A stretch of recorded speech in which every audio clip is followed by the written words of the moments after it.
ele vos batizará com o Espírito Santo e com fogo.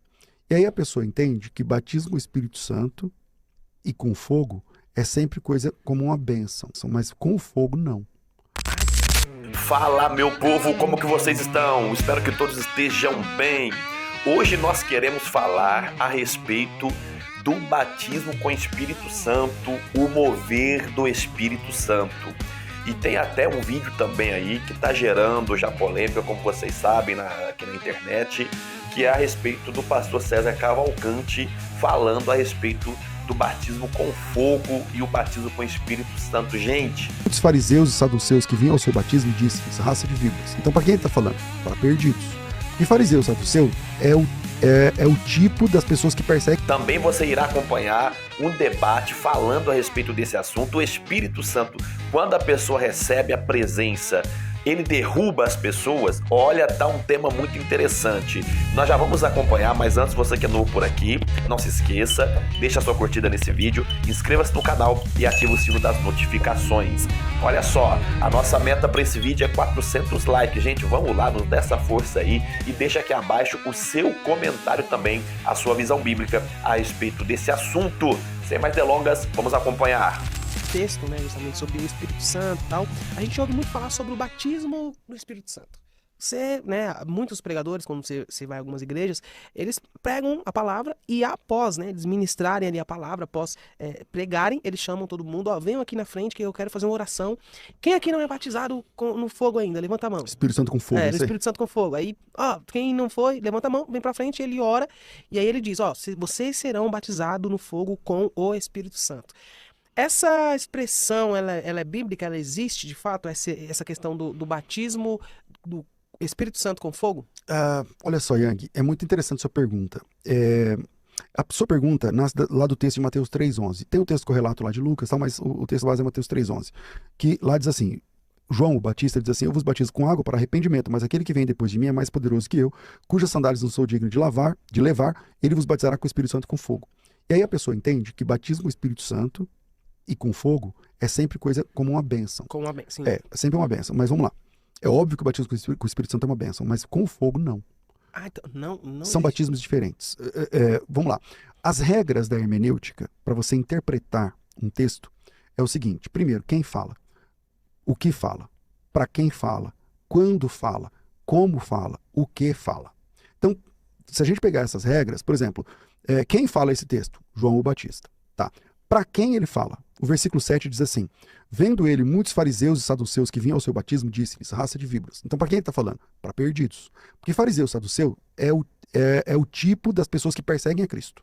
Então, são as pessoas que estão contra a mensagem. Então, quem fala? João. Para quem fala? Para perdidos. Para pessoas que atrapalham a obra de Deus.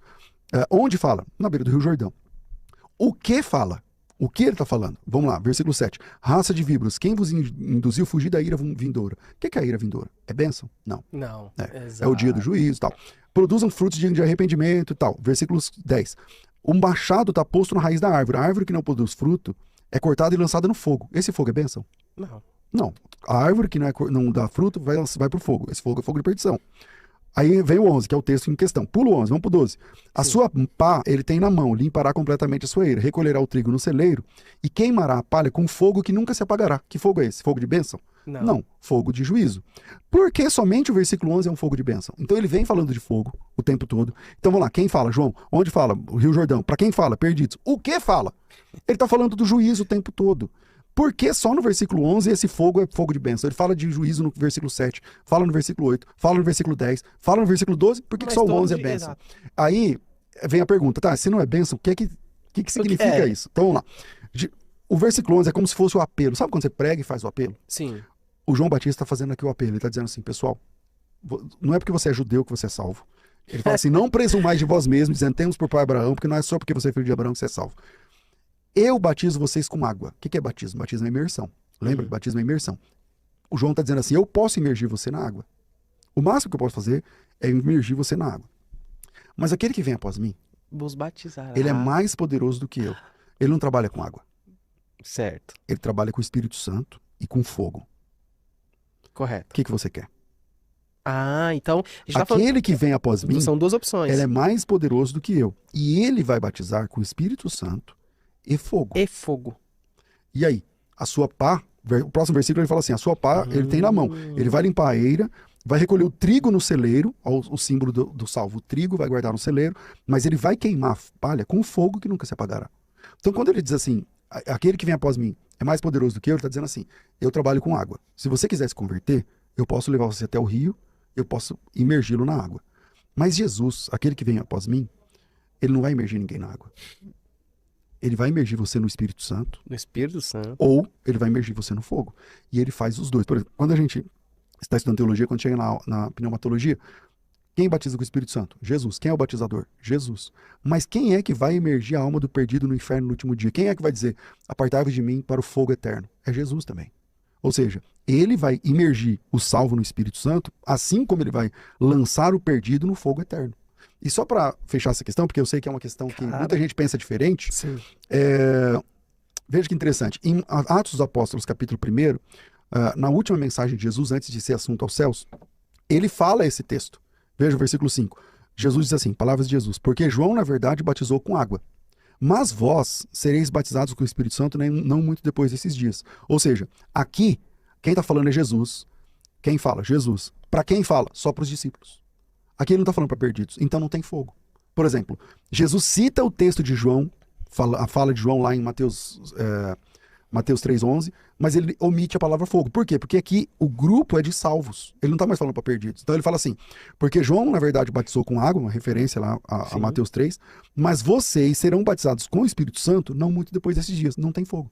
Por quê? Fogo, sim. Porque mudou o auditório. Então agora ele não precisa falar do fogo, porque agora ele não está fazendo um apelo para quem quer se converter. Esses já são convertidos e agora só falta receber a promessa do Espírito Santo. Meus amigos, e aí, o que vocês acharam dessa resposta do pastor César Cavalcante? Deixa aqui nos comentários qual que é a sua visão bíblica. Agora fique aí com aí os melhores momentos do debate a respeito desse assunto do Espírito Santo. Os pastores aí, teólogos, irão falar a respeito desse tema. Vou começar aqui pelo pastor Átila, pastor, para suas considerações iniciais. E aí, Espírito Santo pode ou não pode derrubar uma pessoa quando ele se manifesta? Bom, pastor Calixto e os demais companheiros aqui da mesa, obviamente, ao longo da história da igreja, manifestações do Espírito Santo sempre ocorreram, desde os dias bíblicos até os grandes avivamentos que nós conhecemos. Entre essas manifestações, uma das mais controversas que nós conhecemos é que nós chamamos, alguns chamam de o cair no Espírito. Agora, concernente ao tema, é necessário nós abordarmos com equilíbrio e baseando-se nas Escrituras e não em experiências isoladas ou práticas desordenadas. É normal, quando algumas pessoas falam sobre esses movimentos, as manifestações do Espírito, o senso crítico despertar. E a pergunta que vem à mente da pessoa é, será que isso é genuíno ou é falso? E a Bíblia tem respostas a essa pergunta. Então a minha resposta é um grande sim. Porém, isso não é regra, isso não é doutrina e isso não deve ser levado como se fosse um dogma no sentido de absolutismo. Todos devem, todos são obrigados a esboçar uma reação física. Eu vou fundamentar a minha fala nesse debate, eu espero que consigamos, devido ao tempo, eu vou fundamentar exegeticamente todos os textos que forem apresentados, de acordo com a história da igreja, e uma interpretação bíblica, teológica e contextual, mostrando que, de fato, de verdade, o Espírito Santo pode sim fazer com que a pessoa esboce uma reação física e até emocional. Ok. Vamos ouvir o pastor Igor. E aí, Igor? É ou não é? Cai ou não cai? Eu também corroboro com a ideia do pastor Átila, mas a gente precisa frisar literalmente aí os exageros. Lembrando que eu sou um pastor pentecostal clássico que creio realmente nos dons do Espírito Santo. Sou continuista e graças a Deus por isso. E a Bíblia também ela é repleta de muitos exemplos. O primeiro exemplo que nós vamos ver na Bíblia Sagrada é 2 Crônicas, capítulo 5, versículo 14, quando então Salomão ele edifica o templo do Senhor e ali ele diz que os sacerdotes não poderiam ficar ou não podiam ficar de pé. Ali o original hebraico é lamod, que fica ficar de pé. Algumas traduções que nós vemos nos dias aí, né, vai trazer que não podiam estar ali, mas a palavra no original hebraico é muito clara, que fala lamod, ou vem de amad, de ficar de pé, não podiam ficar de pé. E no decorrer da história nós vemos, né, literalmente algumas histórias de avivamento, aonde aconteceram literalmente essa manifestação. É interessante porque eu não gosto muito desta nomenclatura, desta palavra derrubar, né? Porque parece que causa uma destruição. O problema que nós precisamos entender é o seguinte, é como Martin Lloyd Jones vai dizer, o problema não é cair, é como esta pessoa vai se levantar. E talvez eu queria, né, quero, na verdade, trabalhar este assunto, como a pessoa vai levantar. Quando é uma manifestação do Espírito Santo, realmente acontece o arrependimento, o quebrantamento e também ali um sentido de adoração plena do Senhor. Olha só, e aí, querido pastor Fábio Azaf, e aí, Azaf, cai, não cai? É o Espírito que derruba, não é? Pode acontecer? Isso tem que se tornar quase que uma doutrina no meio, eu digo, não no meio pentecostal clássico, não, né? Mas nos pentecostais mais acerbados, parece que isso se tornou quase que uma norma, né? Sim. Neopentecostalismo. E aí, o que Pastor você Calixto, me diz? eu vou ironizar alguns textos. Quem caiu foi Ananias e Safira, pela manifestação de Deus, e não voltou. Eutico, que caiu por sua vontade, vamos dizer assim, caiu da janela, só que por manifestação do Espírito Santo ele veio e ressuscitou. A Bíblia diz ali em 2 Timóteo capítulo 3, versículo 16, que toda escritura ela é inspirada para ensinar, corrigir e doutrinar. Em nenhum momento da história do cristianismo, no sentido do primeiro século, não ouvimos isso claramente sobre cair. A manifestação de Deus é cair, o homem cair.